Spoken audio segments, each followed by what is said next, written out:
Good morning all of you. मैं आपका math teacher Rakesh sir आज एक नई शुरुआत करने जा रहे हैं और वो है आपका कैलकुलस।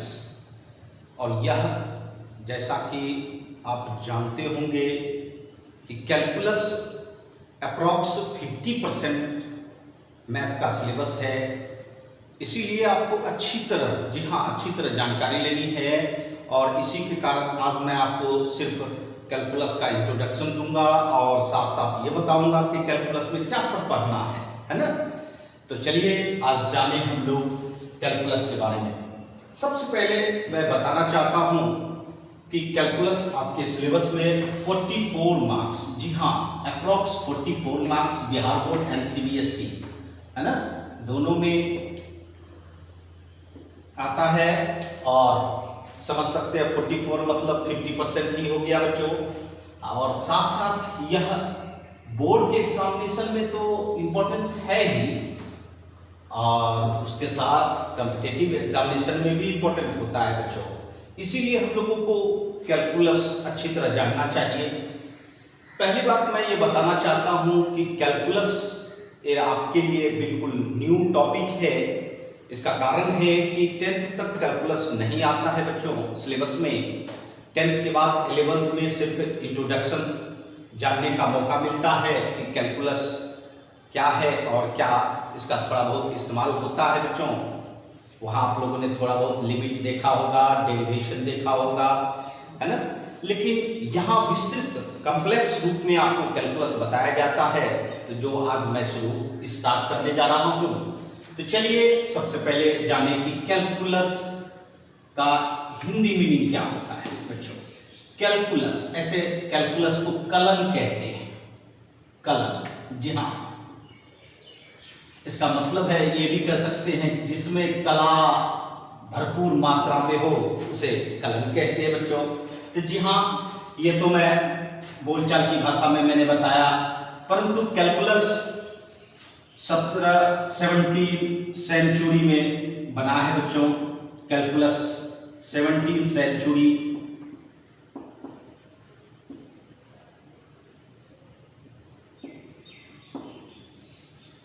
में आया है। और इस सेंचुरी से पहले बहुत चीज ऐसे थे जिसका कि मेजरमेंट नहीं हो पाता था, परंतु कैलकुलस आने के बाद इसका मेजरमेंट हो सका बच्चों। मेजरमेंट मतलब समझते हैं, मापना, है ना। जैसे किसी भी चीज को मापते हैं, लेंथ मापते हैं, टाइम मेजरमेंट करते हैं, है ना, तो मास मेजरमेंट करते हैं। उसी तरह बहुत ऐसे चीज हैं जिसको कि हम लोग मेजरमेंट करने के लिए सीखे, किसके बाद, कैलकुलस के बाद।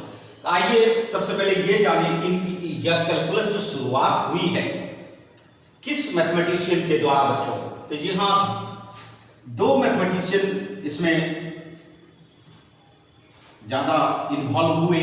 सबसे पहले जिन्होंने शुरुआत की कैलकुलस की, न्यूटन साहब, जी हाँ बहुत फेमस नाम है न्यूटन जी का। और यह नाम आपने फिजिक्स में सुना होगा, जी हाँ बच्चों फिजिक्स में। लेकिन न्यूटन साहब फिजिक्स के लिए तो थे ही, साथ साथ मैथमेटिक्स के लिए भी थे बच्चों, क्योंकि उनको मैथ से भी बहुत इंटरेस्ट था। इसीलिए फिजिक्स एंड मैथ दोनों इनके द्वारा दिया गया है बच्चों। बहुत रिजल्ट दिया गया है जो आप पढ़ते हैं। फिजिक्स में आपने ग्रेविटेशनल फोर्स पढ़ा होगा, जी हाँ न्यूटन्स का लॉ पढ़ा होगा। ये सब न्यूटन जी के द्वारा दिया गया है। और फिजिक्स में मेन इंपॉर्टेंट पार्ट तो न्यूटन जी के ही द्वारा दिया गया है।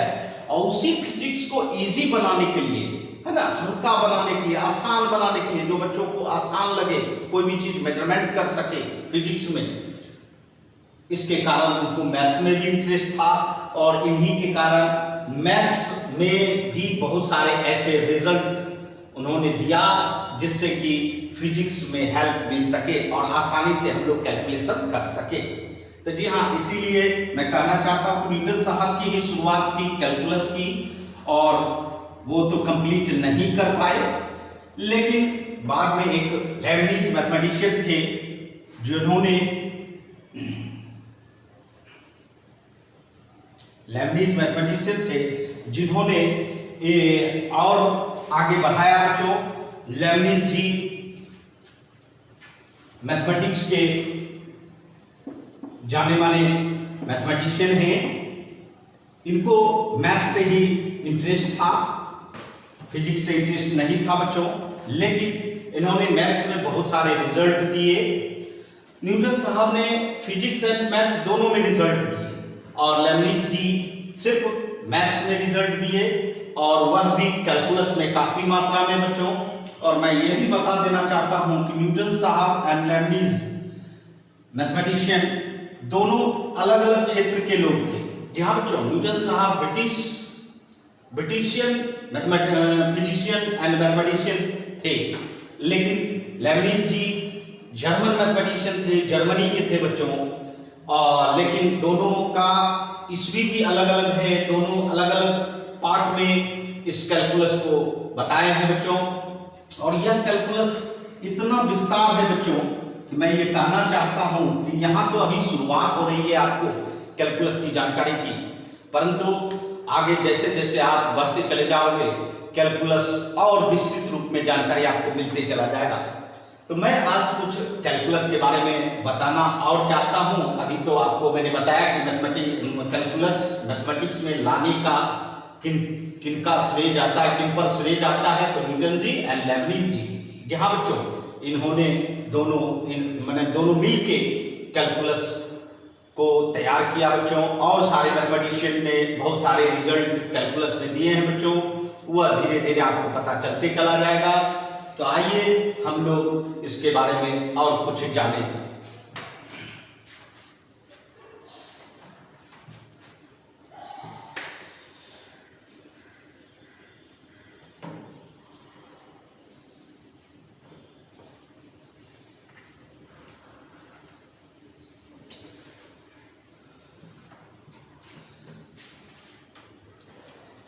तो चलें हम लोग स्टार्ट करें कैलकुलस।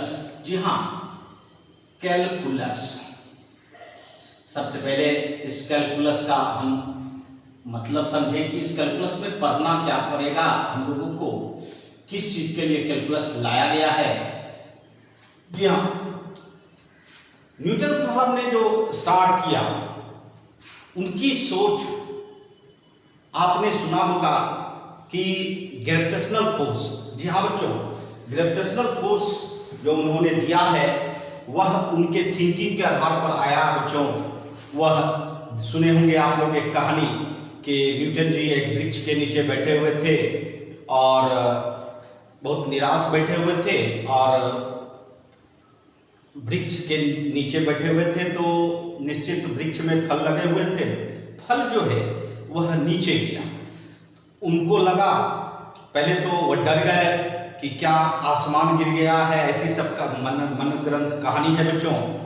एक्चुअल कहानी तो मान लीजिए हम लोग भी नहीं जान पाते हैं, लेकिन ये एग्जाम्पल के रूप में होता है बच्चों कि फल गिरा तो उनको ये लगा कि क्या गिरा, तो देखा तो भाई ये फल है, लेकिन यह फल कैसे वृक्ष से नीचे गिरा उनके दिमाग में आया। हालांकि यह क्वेश्चन तो सबके दिमाग में नहीं उठ पाता है बच्चों, लेकिन उनके माइंड में यह चीज हमेशा रहता था। किसी भी चीज को देखकर, किसी भी चीज को ऑब्जर्व करते थे कि भाई उसमें क्या हो रहा है, क्या चेंजिंग हो रही है, क्यों हुआ ऐसा, है ना। जी हाँ, वह बचपन से ही बहुत एक्टिव थे और वह एक्टिविटी जो है वहाँ भी दिख रहा था कि बच्चों फल जब गिरा तो हम लोग के मन में कोई प्रश्न नहीं उठा, परंतु उनके मन में एक प्रश्न उठा कि यह फल क्यों अर्थ पर ही गिरा, पृथ्वी पर ही क्यों गिरा, क्यों नहीं वह आकाश में तैरने लगा या ऊपर जाने लगा, ऐसा क्यों नहीं हुआ। और इसी को बेस करते हुए बेसिस उन्होंने न्यूटन साहब ने ग्रेविटेशनल फोर्स बताया कि हमारे अर्थ के पास एक ऐसा फोर्स है जिस फोर्स के कारण किसी भी बॉडी को अट्रैक्ट कर लेता है ना, अपनी क्षमता के अनुसार। तो जी हाँ बच्चों, तो वहां से ग्रेविटेशनल फोर्स की डिस्कवरी हुई। उसी तरह कैलकुलस जो शुरुआत की न्यूटन साहब देखते थे कि बहुत सारे ऐसे प्रकृति में, नेचर में वस्तु है या कोई भी चीज है, थिंग है, चेंज करता है। जी हाँ, तो चेंज को मेजरमेंट करने के लिए, चेंज जो होता है, परिवर्तन जो होता है बच्चों, उसको मेजरमेंट करने के लिए उन्होंने सोचा कि कुछ ऐसा रिजल्ट होना चाहिए जिससे कि हम आसानी से, इजी रूप में मेजरमेंट कर सकें। तो जी हाँ बच्चों, कैलकुलस जो है वह कंटिन्यूअस चेंज, अर्थात जिसमें कि कह सकते हैं कि चेंज हो, परिवर्तन हो। जी हाँ, हर चीज में आप देखते होंगे परिवर्तन हो रहा है बच्चों, हर चीज में परिवर्तन। उस परिवर्तन को मेजरमेंट करने के लिए कैलकुलस तैयार किया गया बच्चों। और मैं ये कहना चाहता हूं कि यह चेंज किसी न किसी सिस्टम के द्वारा होता है बच्चों, और उस सिस्टम को क्या बोला गया, रूल बोलते हैं मैथ के अनुसार, और इसका नया नाम पड़ जाता है बच्चों फंक्शन। जी हाँ, जिस सिस्टम से यह चेंज आप मेजरमेंट करेंगे, जिस रूल से यह मेजरमेंट करेंगे, वह आपका फंक्शन कहलाता है बच्चों। तो कंटिन्यूअस चेंज के लिए आपको फंक्शन का भी ज्ञान होना चाहिए, रूल का भी ज्ञान होना चाहिए। आपने कई रूल पढ़े हैं बच्चों, जैसे algebraic rule, trigonometrical rule, inverse trigonometrical rule, logarithmic rule, जी हाँ, एक्सपोनेंशियल रूल। बहुत सारे रूलों को आपने देखा, कुछ रूल आप नहीं भी देखे हैं, यहां देखेंगे बच्चों। तो मैं बताना चाहता हूं कि कैलकुलस, जी हाँ बच्चों, तो आप समझ गए होंगे कि कैलकुलस। देखिए, मैं एक एग्जांपल देके बताना चाहता हूं कि कंटिन्यूअस चेंज क्या होता है ना। ऐसे आप लोग समझते होंगे कंटिन्यूअस चेंज। आप जैसे मान लीजिए एक बर्तन में कुछ वाटर ले लिया आपने, मान लीजिए इस बर्तन में मैंने फुल वाटर ले लिया बच्चों। चलिए, इसको हम हीट कर रहे हैं, ठीक है, हीट कर रहे हैं। अब ये बताइए, हीट करना स्टार्ट करते हैं, हीट जिस समय स्टार्ट करते हैं उस समय टाइम 0 होता है बच्चों, ठीक है। जब हीट स्टार्ट करते हैं तो इसका टेम्परेचर धीरे धीरे बढ़ने लगता है। मान लीजिए temperature 1 degree centigrade, 2 degree centigrade, 3 degree centigrade बढ़ रहा है। तो जी हाँ बच्चों, चेंज हो रहा है, परिवर्तन हो रहा है। जैसे जैसे इसका हीट बढ़ाते चले जाएंगे, या मान लीजिए कांस्टेंट ही हीट रहा, फिर भी टेम्परेचर जो है 0 डिग्री से वह धीरे धीरे बढ़ रहा है बच्चों। तो जी हाँ, 0 डिग्री इमेजिन किए बच्चों, ऐसे 0 डिग्री तो जब आइस रहता है तभी 0 डिग्री होता है बच्चों, है ना। तो बढ़ते जा रहा है, तो चेंज हो रहा है। क्या हो रहा है, टेम्परेचर चेंज हो रहा है ना। उसके बाद क्या हो रहा है, टाइम चेंज हो रहा है। तो जी हाँ बच्चों, आफ्टर 10 मिनट, मान लीजिए आफ्टर 10 मिनट इसका टेम्परेचर 10 डिग्री हो गया आपका, या मान लीजिए कि स्पीड से चल रहा है, मूव कर रहा है। तो ये क्या हुआ, ये कंटिन्यूअस चेंज हुआ बच्चों। ये क्या हुआ, कंटिन्यूअस चेंज। इसका मेजरमेंट आप किसके द्वारा करोगे, कैलकुलस के द्वारा करोगे बच्चों। जी हाँ, या मान लीजिए कि आप यहां खड़े हैं, सपोज कीजिए, है ना, ठीक है, खड़े हैं, यहां आपका टाइम है क्या, 0 सेकेंड, ठीक।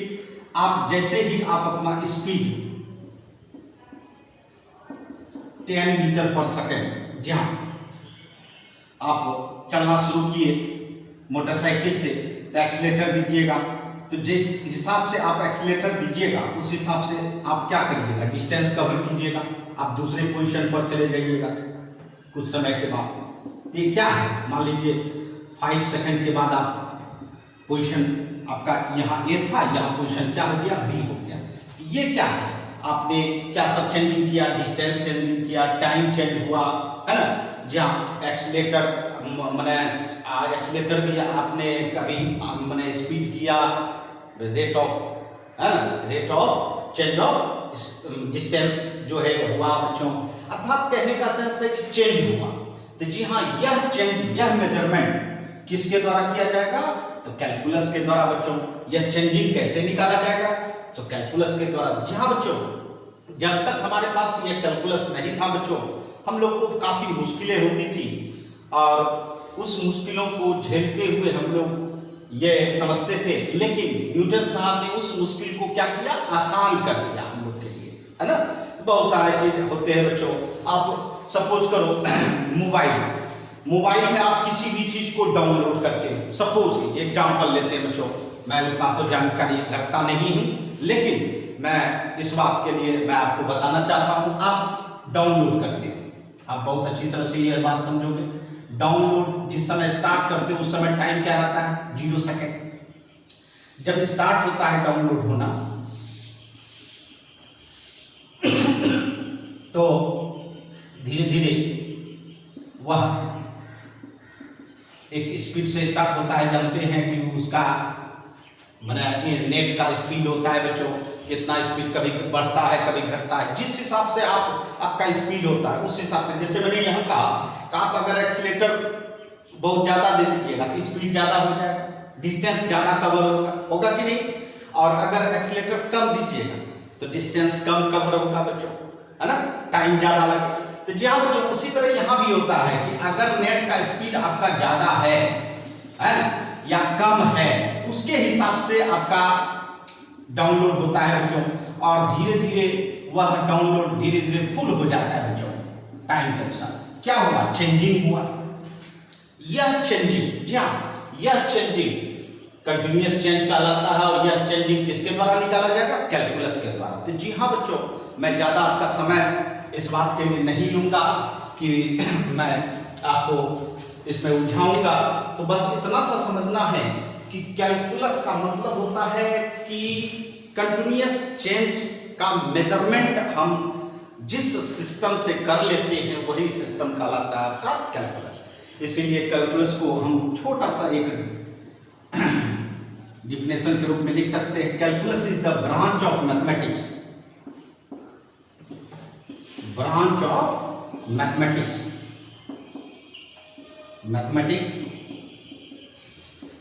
in which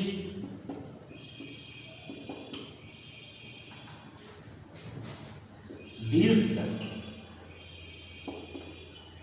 continuous change, जिसमें डील होता है क्या? Continuous change. जी हाँ, जिसमें जानकारी किसकी मिलती है? कंटिन्यूअस चेंज की जानकारी मिलती है। तो जी हाँ, इसी सब के विषय में हम लोगों को जानकारी मिलेगी बच्चों। तो चलिए हम लोग जाने कि पहले इसका सिलेबस क्या है। अभी हम लोगों ने समझा कि क्या है कैलकुलस। जी हाँ, कैलकुलस किसको कहते हैं उसके बारे में मैंने बताया। अब हम इसकी जानकारी लेंगे कि कैलकुलस में पढ़ना क्या है हम लोगों को। ऐसे मैं पूरा कैलकुलस की विस्तृत जानकारी तो नहीं दे पाऊंगा, क्योंकि कैलकुलस आप आगे बहुत सारा चीज पढ़ोगे। यहाँ जो आप कैलकुलस में पढ़ोगे बच्चों, उसकी मैं जानकारी दूंगा। अर्थात 12th में जो कैलकुलस आपको पढ़नी है उसकी जानकारी मैं दूंगा। तो चलिए इसको नोट कर लें, फिर देखते हैं।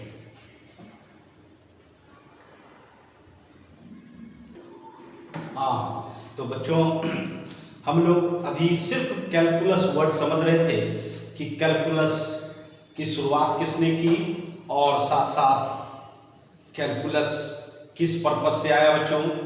तो मैं बताना ये भी चाहता हूं कि कैलकुलस फिजिक्स में, जी हाँ, फिजिक्स में काफी यूज होता है, हर जगह यूज होगा बच्चों। तो आइए हम लोग जाने कैलकुलस का मेन पर्पस। तो देखिए बच्चों, कैलकुलस में मैंने बताया कि कैलकुलस जो है मेजरमेंट करने के लिए किसको आया? Continuous change. जी हाँ, कंटिन्यूअस चेंज, परिवर्तन। जी हाँ, उसके बाद मैंने ये भी बताया कि कंटिन्यूअस चेंज जो है बच्चों किसके द्वारा होता है? किसी सिस्टम के द्वारा, किसी रूल के द्वारा, डिफिनिट रूल के द्वारा, है ना, निश्चित नियम के द्वारा। उस नियम को मैथमेटिक्स फंक्शन के नाम से पुकारता है बच्चों। हम लोग 10 तक रूल कहते थे, लेकिन यहाँ फंक्शन कहेंगे। और उसके बाद मैं ये भी बताना चाहता हूँ कि अब इस फंक्शन में हम लोगों को दो पार्ट पढ़नी है इस फंक्शन का। एक डिफरेंशियल कैलकुलस के नाम से जाना जाता है बच्चों, डिफरेंशियल कैलकुलस, जिसको हम लोग कहते हैं अवकलन, है ना। और दूसरा है इंटीग्रल कैलकुलस।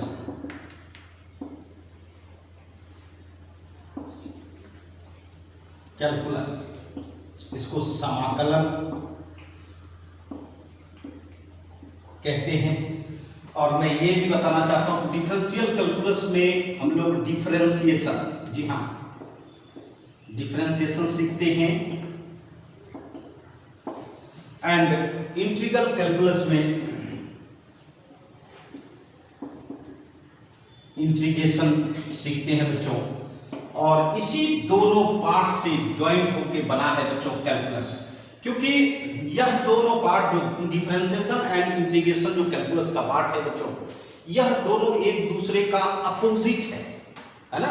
एक तरह से जैसे आपने सुना होगा लॉ, लॉ का क्या होता है अपोजिट, एंटी लॉ, है ना। उसी तरह ये दोनों एक दूसरे का अपोजिट है। अगर ये मान लीजिए हम ये कहते हैं कि अगर ये छोटा करता है तो ये क्या करता है, बड़ा करता है बच्चों। एक तरह से ये सिस्टम समझिए। या ये भी कह सकते हैं कि ये दोनों काम डिफरेंशिएशन एंड इंटीग्रेशन दोनों चीज एक साथ होता है, याद रखिएगा, दोनों काम एक साथ होता है।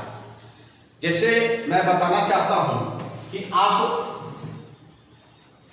मोटरसाइकिल चलाते हो बच्चों, तो मोटरसाइकिल अगर चला रहे हो तो उसमें आप एक्सीलेटर देते हो, एक्सीलेटर कभी घटता है कभी बढ़ता है ना, रेट चेंज होने का, है ना, वो चेंज कहलाता है डिफरेंशिएशन।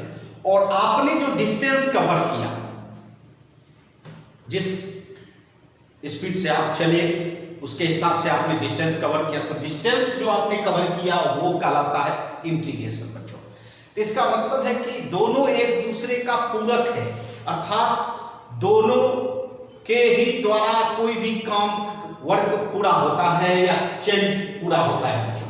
ऐसा नहीं कि एक करने से आपका काम पूरा हो जाता है, ऐसा नहीं, चेंजिंग नहीं हो पाता है। चेंजिंग दोनों के होने से डिफरेंशिएशन एंड इंटीग्रेशन। लेकिन हम लोग इस बात को इस तरह भी समझ सकते हैं कि डिफरेंशिएशन किसी भी चीज को हम लोग रेट के रूप में इस्तेमाल करते हैं बच्चों, रेट, है ना। और ये जो इस्तेमाल होता है बच्चों इंटीग्रेशन एक ज्वाइंट के रूप में, कंबाइंड के रूप में, बड़ा करने के रूप में, ये सेंस में बच्चों। और डिफरेंशिएशन रेट, जी हाँ, रेट आपने नाम सुना होगा, रेट के रूप में बच्चों। तो जी हाँ, डिफरेंशिएशन एंड इंटीग्रेशन ये हम लोगों को पढ़ना है। साथ साथ बच्चों मैं बताना चाहता हूं, अभी ये मैं सिलेबस नहीं बता रहा हूं, लेकिन ये बता रहा हूं कि कैलकुलस में कौन सा चीज मोस्ट इंपॉर्टेंट है। तो कैलकुलस का दो पार्ट मोस्ट इंपॉर्टेंट है, एक डिफरेंशिएशन और दूसरा इंटीग्रेशन। इस पार्ट को हम लोग बारी बारी से पढ़ेंगे। सबसे पहले इसका सिलेबस देखेंगे कि इसमें क्या है, क्या पढ़ना चाहिए हम लोगों को। तो चलिए इसको नोट कर लें, फिर हम लोग देखते हैं।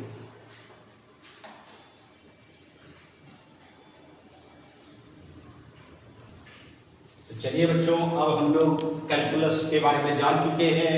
अब हम लोग को 12th क्लास में कैलकुलस में क्या पढ़ना है वो जान लें। सिलेबस ऑफ कैलकुलस, है ना, और किस क्लास का, 12th क्लास का। ठीक है, आइए सबसे पहले मैं बता देना चाहता हूं आपको, पहला जो टॉपिक है वह कंटिन्यूटी पढ़नी है बच्चों, कंटिन्यूटी, है ना। लेकिन कंटिन्यूटी पढ़ने के लिए मैं ये भी बताना चाहता हूं कि इसके लिए क्या सब जानकारी रहनी चाहिए। लिमिट की जानकारी होनी चाहिए बच्चों, जो कि 11th में है, परंतु आपको हम यहाँ भी थोड़ा बेसिक ज्ञान देंगे जिससे कि आप कंटिन्यूटी समझ सकें, है ना। तो चलिए, ये एक तरह से मोशन को बताता है बच्चों, मोशन, जी हाँ बच्चों, मोशन ऑफ द फंक्शन, एक तरह से कह सकते हैं कि किस तरह से मूव करता है ना, फंक्शन का पाथ कैसा है उसके बारे में बताता है कंटिन्यूटी। जी हाँ, दूसरा है टॉपिक वो है डिफरेंशिएबिलिटी।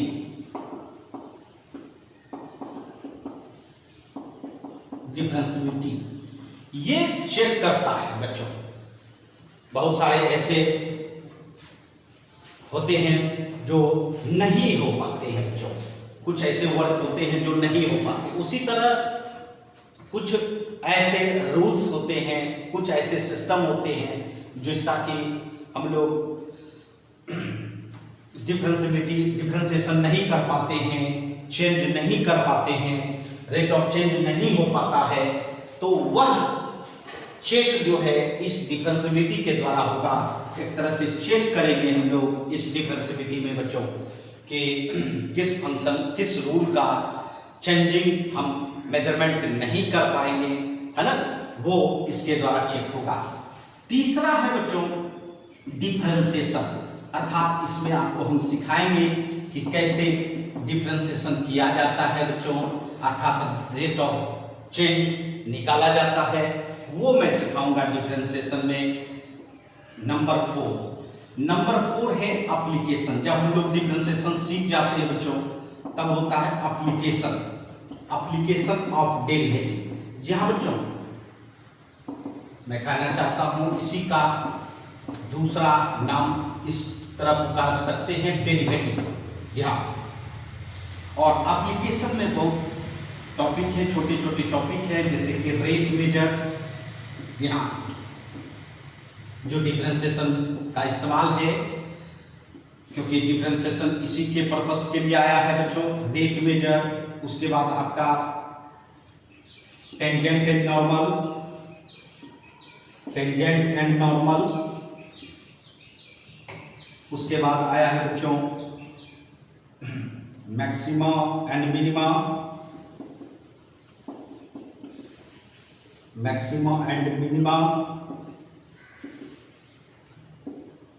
उसके बाद आपको मैक्सिमम मिनिमम के बाद आपको पढ़ना है इसमें इंक्रीजिंग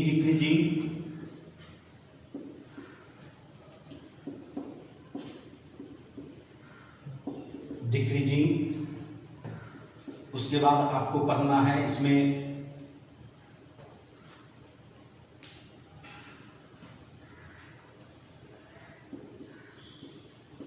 अप्रॉक्सीमेशन। इसमें एक थ्योरम भी है Rawls and Lagrange's theorem.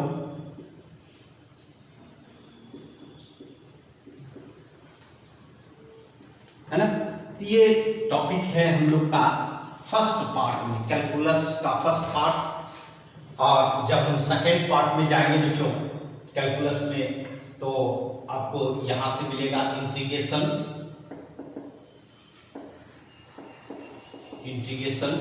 Integration में आपको 2 पार्ट पढ़नी है, एक इंडिफिनिट इंटीग्रेशन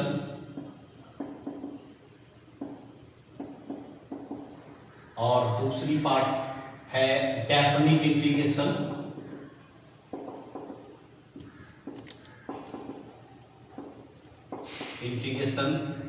नंबर 6, उसके बाद हम लोग properties of definite integration. Most important है कैलकुलस का डेफिनिट ऑफ इंटीग्रेशन का प्रॉपर्टीज, क्योंकि हर साल long question Bihar board and CBSE दोनों में पूछी जाती है। और नंबर 7 मैं बताना चाहता हूं एरिया बाउंडेड बाय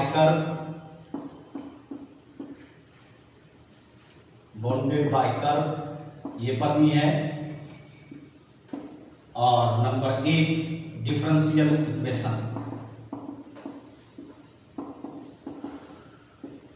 इक्वेशन, है ना।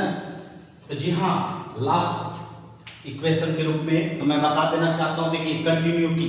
जी हाँ, यह आपको फंक्शन का मोशन बताता है और उसी मोशन के तहत आपको लिमिट का भी ज्ञान होना चाहिए। दूसरी डिफरेंशियबिलिटी ये चेक करने के लिए सिखाता है बच्चों कि कैसे आप जान पाओगे किसी भी सिस्टम का, किसी भी फंक्शन का, कि वह डिफरेंशिएट हो पाता है या नहीं हो पाता है। दोनों बात, अगर हो पाता है तो वो भी चेक करता है, नहीं हो पाता है तो भी चेक करता है। उसके बाद सीखेंगे डिफरेंशिएशन कैसे किया जाता है। उसके बाद उस डिफरेंशिएशन का इस्तेमाल एप्लीकेशन ऑफ डेरिवेटिव में, इस सब टॉपिक में इस्तेमाल होता है, वो सिखाया जाता है। उसके बाद हमारे सामने आता है इंटीग्रेशन। इंटीग्रेशन में बच्चों दो पार्ट पढ़नी है। एक इंडिफिनिट मतलब अनिश्चित, जिसकी कोई निश्चितता नहीं हो, वो कहलाता है इंडिफिनिट इंटीग्रेशन, और जिसमें निश्चितता हो वह डेफिनिट इंटीग्रेशन। इसी का प्रॉपर्टीज है कि कुछ गुण हैं डेफिनिट इंटीग्रेशन में, इंडिफिनिट में नहीं है, डेफिनिट में गुण है। उस गुण को जानना है जिसके थ्रू हम लोग कई अच्छे प्रॉब्लम को डील कर सकेंगे। और 7 नंबर है एरिया बाउंडेड बाय कर्व, मतलब क्षेत्रफल। जहाँ बच्चों कोई भी, जैसे कि आप जानते हैं ट्रेंगल एक ज्योमेट्रिकल फिगर है, इसका एरिया क्या होता है 1/2 बेस इंटू एल्टीट्यूड होता है ना। उसके बाद रेक्टेंगल, इसका एरिया क्या होता है L multiply B, length multiply breath, है ना। उसके बाद स्क्वायर, है ना। तो बहुत सारे आपने एरिया निकाला होगा। यहाँ जो है आपको कोई भी ज्योमेट्रिकल फिगर नहीं रहेगा, उसके कैलकुलस के तहत हम इसको निकालेंगे कि क्या अगर कोई भी ज्योमेट्रिकल फिगर नहीं हो और यूनिफॉर्म ग्राफ हो तो उसका भी एरिया कैलकुलस के द्वारा निकाला जा सकता है ना। और 8वां नंबर डिफरेंशियल इक्वेशन, आपने देखा होगा अलजेब्रा पढ़ा होगा बच्चों। अलजेब्रा में अलजेब्रिक इक्वेशन देखा होगा, ट्रिग्नोमेट्री पढ़ा होगा, ट्रिग्नोमेट्रिकल इक्वेशन देखा होगा, लॉग पढ़ा होगा, लॉगरिथमिक इक्वेशन देखा होगा।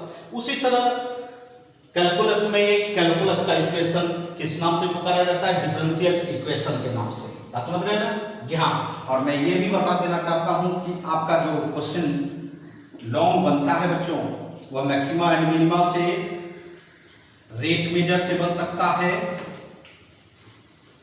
उसके बाद properties of definite integration, area bounded by curve और डिफरेंशियल इक्वेशन से बन है ना। ये आपके 12th क्लास का सिलेबस है जिसकी जानकारी आपको लेनी है। तो मैं आपको सबसे पहले कुछ फंक्शन का ज्ञान दूंगा, क्योंकि फंक्शन के ज्ञान होने के बाद ही आप लोग इसको जान पाएंगे। तो जो आप जानते हैं उसकी जानकारी तो नहीं दूंगा, जो आप नहीं जान पाते हैं या नहीं जाने हैं उसकी मैं जानकारी दूंगा, ठीक है। तो चलिए नोट कर लें, फिर हम लोग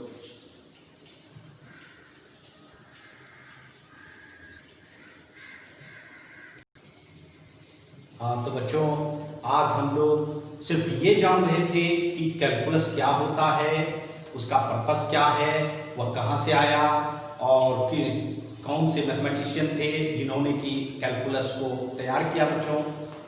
साथ साथ मैंने आपको 12th का सिलेबस भी बताया बच्चों कि 12th में क्या सब आपको पढ़नी है।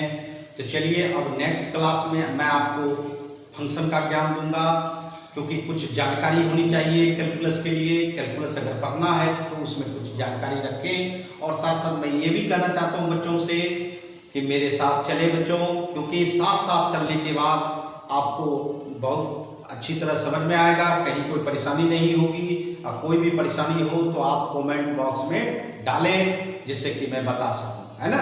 चलिए धन्यवाद, फिर मिलते हैं नेक्स्ट क्लास में।